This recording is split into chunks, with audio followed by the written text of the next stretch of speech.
we're rolling. This is a little microphone I bought. You can teeter this thing either way you want. Plug it in, face towards where you're talking. So hopefully you'll be able to tell the difference. That in. So I just got this package from Rebel Brewer.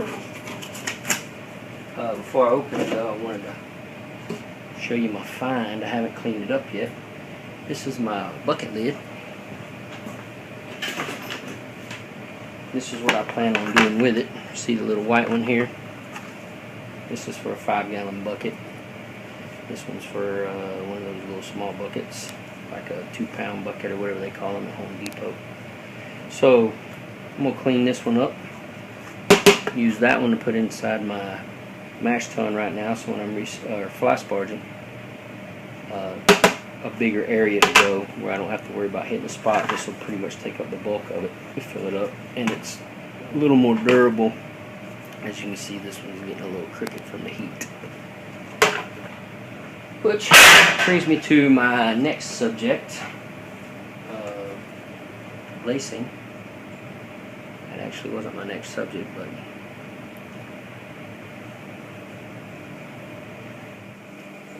at any rate, that's my Sierra Nevada Pale Ale clone.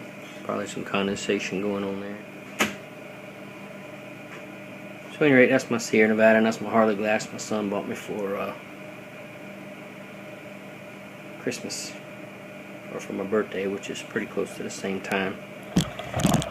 So you can see my little red bike over there. That's my CVO Harley. That's my little Beamer I picked up. You can see way over there on top of the ice machine the trunk that goes on the Beamer. So enough of that. Anyway, I was going to open this, and what I was going to tell you is I've been reading. Let me get like JB up here, boy. I've been reading about the carbonating in a keg, and I did this video last night and it turned into 22 minutes and whatever, and I smoked a cigar and I just said F it, so scratch that one, and I'll just try to do a shorter one to start over.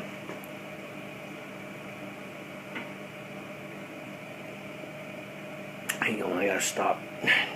Somebody's texting me. Alright, we're back. Let's see if we can get this going again. At any rate, what I was saying, yeah, we're running.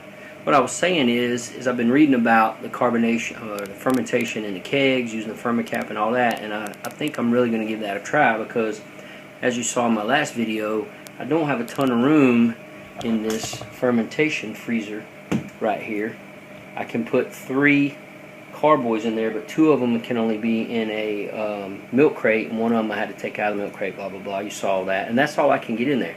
With the kegs, I'm thinking 5 gallons of pop in those kegs, I can get quite a bit in there. I mean, I can get at least 8 batches in there, where now I'm maxed out at 3. Guarantee I can get at least 8 in there. Probably, I don't know, 10, whatever, it don't matter, but I probably can't get it stacked up that much at one time anyway. So, in lieu of doing that, I was thinking about getting rid of some 5-gallon kegs previously. And then I got to studying about that again on Home Brew Talk. There's a big long post on there about primary fermentation in a corny keg. Check it out, homebrewtalk.com. Lots of good information on that whole site. Real good information on that thread. Read the whole thing before you pull the trigger, make any decisions or whatever. You know, pop it's in, pop it's out, all that kind of stuff. So I'll try to do a video once I get that thing nailed down, if that's what I'm going to end up doing, but I'm pretty sure that's what I'm going to end up doing, because I'd like to get rid of I don't like fermenting in buckets and plastic. I don't give a shit what anybody says. You can smell my plastic buckets. They have an odor of beer. It's not foul or anything like that, but you can smell where I've had my beer in it before, which means it's porous. Carboys, you can smell them. The glass carboy is nothing. So people talk about better bottles, they don't have any oxygenation problems, or just a little bit maybe more than glass. It's just too easy to scratch whatever. I've got one of those. I've got several glass carboys. I just bought like 3 6-gallon ones. I got a 6.5-gallon one left. I got 2 5-gallon ones. And as soon as I get this thing nailed down, because I got about 18 5-gallon kegs, then I'm going to get rid of the carboys. Hopefully somebody local. Between, you know, I got Gainesville and Orlando, Tampa all around me, here in Ocala. You know, anyway, get rid of those. So what I want to do though is I went online and ordered from rebelbrewer.com. Very fast turnaround time. I think I ordered these Sunday night. Today's Wednesday. This just came FedEx. You see it's nice and wrapped up. I went to cut it open and I said, you know, just do a little video. So they got the fragile tape all over it.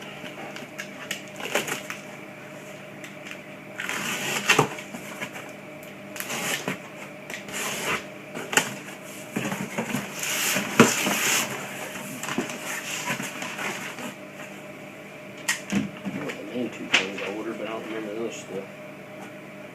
Oh yeah. Oh yeah, I was talking about this last night, but I didn't end up keeping that video. As y'all can see,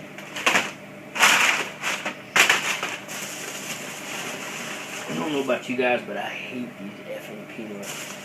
Hate them. Should have 4 of these little puppies in here. I got some of these taster glasses that I've had probably for a year or so, which is real good for letting people try your beer. When Rebel Brewer had these, I thought these things were sweet. The camera's at a huge freaking angle, so forgive me. Isn't that cool? But there's my hand, you know. Here's compared to a pint. Nice sized taster glass. Love the logo on there. So I picked up 4 of those because I broke 2 of my other 4 taster glasses that I had. Did I say 4 of those? Yeah. There's another one. There's another one. And there's another one. So we got 4 of those.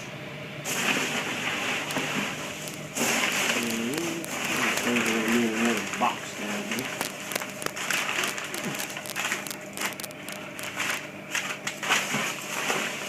Anybody's supposed to stop by in a little bit. Oh, here's what I picked up. 2 while I was shopping because I just bought the baby gas drops. So while I was shopping, I think they had these on sale or anything, but I saw them, so I went ahead and picked them up. And that's the Fermicap S foam control, stored below 70 degrees, which I keep this at about 62, so that's where I keep my gas drops. Use 2 to 3 drops per gallon. I like the 3 part because I believe it's more like 3 with the baby gas drops.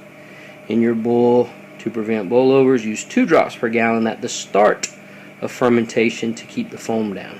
So maybe 24 hours after you pitch your yeast, 10 of those drops in there. A lot of people, it's stuff in your beer, blah blah blah. The stuff falls out just like the yeast does in the bottom, and the cold break, and the hot break, and the break, and all that other bullshit. So don't worry about it.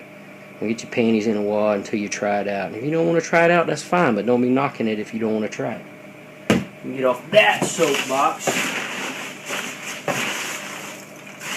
Ooh, I hate the things because you can't pack the damn box without it getting all over the place.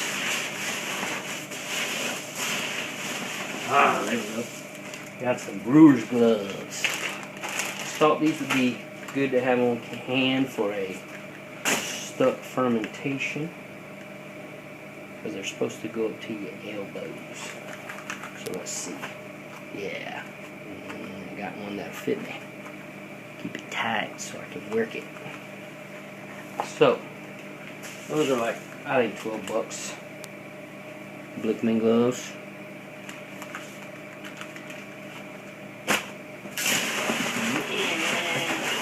Thing we have is these little puppies right here.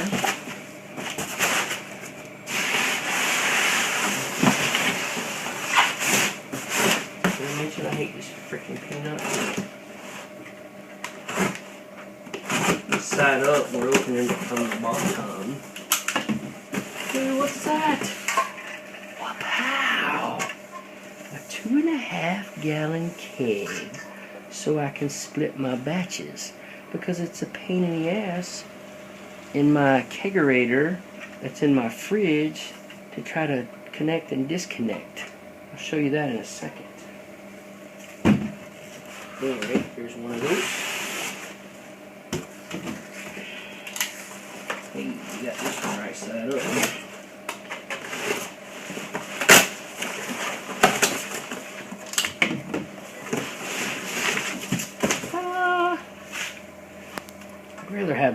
has the thing all the way around. But you know, the thing about the more comfortable, easier to handle and all that, but when you got the handle over here, it still is a pain in the ass to get in here and try to do your stuff. This is just more open. So these are brand new. Went ahead and invested the money. I'm gonna try a batch. My next batch I'm gonna ferment in the keg, and my next batch that I keg, I think I'm gonna split it up, my 5-gallon batch, between 2 of these puppies. See how that goes. And if I like it and I'll order some more, I'll use my 5-gallon up here, boy. JB. I'll use my 5-gallon kegs to ferment in, and I'll use those little jewels to keg in. A lot easier to move around. Don't get a hernia. Hey, come on, J Money. Doing a video. Peace. There he is. Any rate, a lot easier to move around. You know, when you're getting old, like J Money is, you need something smaller like this to be able to put in and out of the fermenter. So busted. Looks good. Nice glass too. You like that? So I was going to show them what I'm dealing with inside my kegerator here. You see the height of those 5-gallon kegs. You don't have a lot of room to get in here and do your stuff. And with that 3-gallon keg, there's a ton of room. So I picked up a couple of those 2.5-gallon kegs, and I'm going to try those out. Sweet.